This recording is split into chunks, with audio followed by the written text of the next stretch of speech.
What's going on, everybody? Welcome back to Medicated Sports Talk. I am your host, Michael May. Welcome back. I believe this is episode 10, and so much has been going on in these past 24 hours of football. It's crazy, man. I love the NFL offseason almost as much as I love the regular season. Let me tell you that. I love it so much. So much exciting stuff happens. So many players get put onto new different teams, and they just look so good on paper, and you just cannot wait to watch them. So I'm just going to get right to it. Right now, Kirk Cousins is signing to the Vikings for, I believe it is a guaranteed $84 million, 3-year deal. I mean, that's crazy. Finally, there's a team that wants to commit to Kirk Cousins. I mean, I don't know why the Redskins were sitting here just not committing to him, and then the Redskins are coming out. You got players saying like D'Angelo Hall, who always speaks the truth and says Kirk Cousins wasn't committed to the Redskins. Well, from the look of it, it looked like the Redskins weren't committed to Kirk Cousins, and Kirk Cousins he just wanted that shoulder to lean on to be like, oh, you guys actually trust in me. Yeah, I'm going to be your guy. I put in all this work, all this time. Football's important to me. I want to win, but you guys aren't giving me that guaranteed. And finally, that team, the Vikings, took a chance on him. And, I mean, it's not even really taking a chance. Like, that's a pure upgrade for them. I mean, yes, they had Case Keenum, and I'll get to Case Keenum in a minute, about him on the Broncos. But, I mean, with Kirk Cousins on the Vikings, they have just upgraded from, let's say Case Keenum was a B. They have a top-tier quarterback now. I mean, with Kirk Cousins and him slinging the ball and him able to just spread the field with Adam Thielen and Stephon Diggs, like, get out of here. This is game over for the Vikings. Vikings are about to take over, especially with that defense they have. I mean, it's done. Like, the Vikings, like, I know I was talking about in a couple of videos before, exactly, like, early Super Bowl favorites. Well, like, who knows? Like, there's so many teams that are just, like, trying to make themselves even better. You got the Browns, you got the Vikings, you got the Jets who are looking at Teddy Bridgewater. You got the Broncos who just got Case Keenum, which is such a good pickup. But I am so happy for Kirk Cousins right now because he is in such a perfect position to just succeed and win and possibly bring that city a Super Bowl, which is not even a stretch. It's not even an overstatement or an understatement. Like, that is a perfect way to put it, is Kirk Cousins could bring a Super Bowl to this city. The way that man prepares and plays and throws the ball, and, like, the only thing that I'm always worried about with Kirk Cousins is crunch time. He sometimes makes that plays, but he sometimes doesn't. But besides that, like, I want Kirk Cousins on my team. I'm picking him. I'm taking him. So, I mean, if it's really awesome that the Vikings are sitting here taking a chance and giving him that 3-year guaranteed, something that he never got when he was with the Redskins. He just kept getting franchise tag. It's like, yo, why are you not believing in me? I'm constantly putting up yardage and touchdowns, and I've had the most passing yards for the Redskins in the franchise for 3 seasons. It's just like, why are you guys not believing in me? I'm your guy. I'm not no Robert Griffin, and I know Dan Snyder doesn't love me like he loved Robert, but I know, like, I was going to be your guy. But see ya, guys. Peace out. And, I mean, Kirk Cousins took the high road. He thanked them, and he said thank you very much, but I think he has grown so much as a quarterback that he's just ready to explode and just, take his talents to, like, a completely new level. And I think we're going to be seeing a different Kirk Cousins than we were these past few years, especially if that Vikings offensive line and offense just stays healthy. I mean, it's going to be a completely, I think, reamped offense with Kirk Cousins in the mix. Yes, Case Keenum was good, but, I mean, Kirk Cousins just completely takes it and makes it a completely another team. And speaking of Case Keenum, he's on the Broncos now, which is crazy because the Broncos were looking at Kirk Cousins and they really wanted Kirk Cousins. But, I mean, like, you can't even sit here and be mad that the Broncos, like Von Miller, like, he's probably upset. I don't know. I haven't been on Twitter. I don't really get on. I haven't been on there yet. But I'm sure Von Miller's upset that they didn't get Kirk Cousins, but if Case Keenum can play the exact same way that, like, okay, that's a stretch. Not the exact same way, but maybe he'll get better. Maybe he'll progress. Who knows? Maybe he stays the same, but I think if he can just play at that type of level he was playing at, then I believe he can go ahead and he will bring success to that Denver Broncos offense. Because when I look at Case Keenum, I don't look at him as, just 5-step drop, throwing it down that field and just hope. And, I look at him as, like, he's going to hit the slants, he's going to hit the post, he's going to stretch your field, and, he might bring that deep ball every now and then.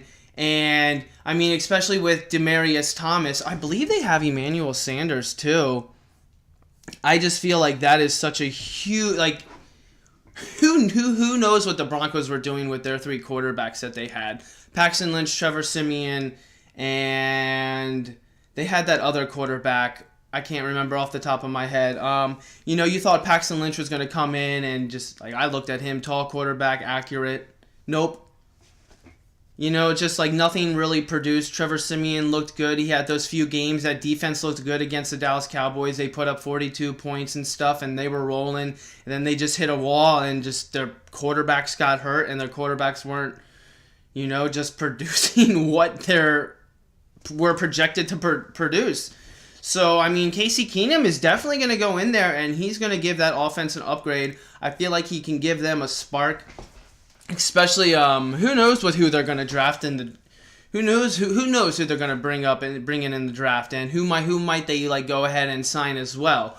And because I just feel like Case Keenum is he's a good system quarterback that, like, and the Broncos, I feel like, will run a good enough scheme, especially with John Elway up top and Case Keenum's a winner, that, like, Case Keenum really introduced himself as, hey, I can play quarterback, like, I can ball out. I'm not going to be that franchise, I'm not going to be that franchise guy to bring you a Super Bowl, but I'm definitely going to take you guys to have good seasons, and I'm going to, bring you maybe some couple of playoff wins, but I'm not going to sit here and bring you a Super Bowl. Like, that's, when I look at Case Keenum, I'm not saying, yeah, that guy's bringing you a Super Bowl. That's just me, though. But when I look at him, I'm not like he's a completely horrible quarterback, because it's not true. He's not a top tier. He's not a bottom quarterback. He's not a top level quarterback. He's right there in the middle. And, that's someone, I'd put him on my team, What if Dak Prescott goes down? I'd absolutely have a Case Keenum as my backup, but Case Keenum doesn't want to play as a backup. So, I mean, that's just me. I feel like the Broncos definitely got a really good deal in that. I think their fans should be happy that they at least have that, and maybe they can find someone in the draft. Who knows? The team always finds a rookie quarterback that always somehow just ends up being that superstar, or, hey, he just comes out and lets us win. Who knows? The draft is, I believe it's next month, and we're going to go ahead and see. But for now, I believe Bronco fans right now should be really thankful and just happy that they at least have a quarterback that they can rely on if they don't sign anybody else or draft anybody going into the next season. So it's something to look forward to. I'm excited to see Case Keenum play. I know I'm always talking about how excited I am to see these players, but it's awesome just seeing these players just go on new teams. And speaking of new teams, it would have been, I was watching a video today that John Lynch had actually wanted to sign Aqib Talib. I always have such a hard time with his name. It's crazy. But Aqib Talib, I think that's how I said it right there. That's right. They actually wanted to sign him, and he was mad and didn't want to join because he was being traded. So he actually ended up being released. And that's actually, John Lynch said, oh, well, things happen for a reason. Well, good thing that they didn't sign Aqib Talib because now they have Richard Sherman, and I believe Richard Sherman is obviously better and younger than him. I mean, even though Richard Sherman's coming off, the injuries, if he can rehab, which I believe he will successfully, and and has to be smart about it and not rush himself back, which I believe he will because he's a smart guy. I think it's such a better. It worked out for the better that they got Richard Sherman. I mean, I cannot wait to see the 49ers play next season. And I know I said that, I think, that last video, but it's awesome that they got Richard Sherman instead because that makes they're a lot fresher that way. You know what I'm saying? And another big signing today that actually happened was the Chiefs signing Sammy Watkins, but they signed him to a lot of money, and honestly, I'm not sure why. How much was his deal? I think it was around like $40,000 or $60,000. And I believe a lot of people were like, "Oh wow, that's a lot of money for a receiver," and that is. Let me see. I mean, he's really good receiver. $48 million. Okay, that's a lot of money for a receiver. I mean, yeah, he's super young and super good, but super. I said like, yeah, that sounds weird. He's really good. He's a really talented receiver, but that's a lot of money. But, I mean, like, I'm looking at their offense now, and they have Travis Kelce, who put up over 1,000 yards. They have Kareem Hunt, who put up over 1,000 yards. They have Tyreek Hill, who put up over 1,000 yards. And the only thing that's kind of questionable is Patrick Mahomes. How good is he? I mean, teammates are raving about him, and to be honest, I loved watching him at Texas Tech. Yeah, he wasn't like that pro-style type quarterback. He does have that big arm. He can extend plays. He can do the long ball. You know, he's a smart player, I believe. I'm excited to watch him play. I'm really intrigued by him, and I mean, if he can click with all of his all-stars, or like his pro bowlers, it is going to be something special to watch that offense. And now I know Kareem Hunt went like he had that drought of like not scoring a touchdown, but he was balling out as a rookie too. He was in the top 5 the whole season.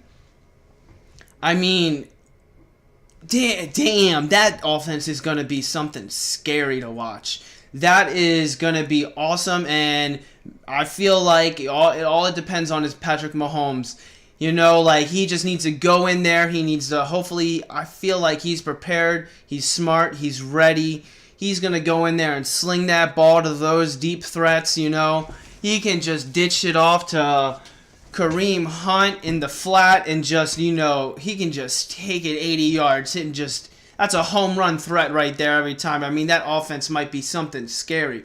Right now, they look really good on paper. I'm not sure how it will play out, but I think it's going to be something special, guys. And I think Chiefs might be dangerous this coming up season. They definitely are. It's going to be crazy. All right, guys.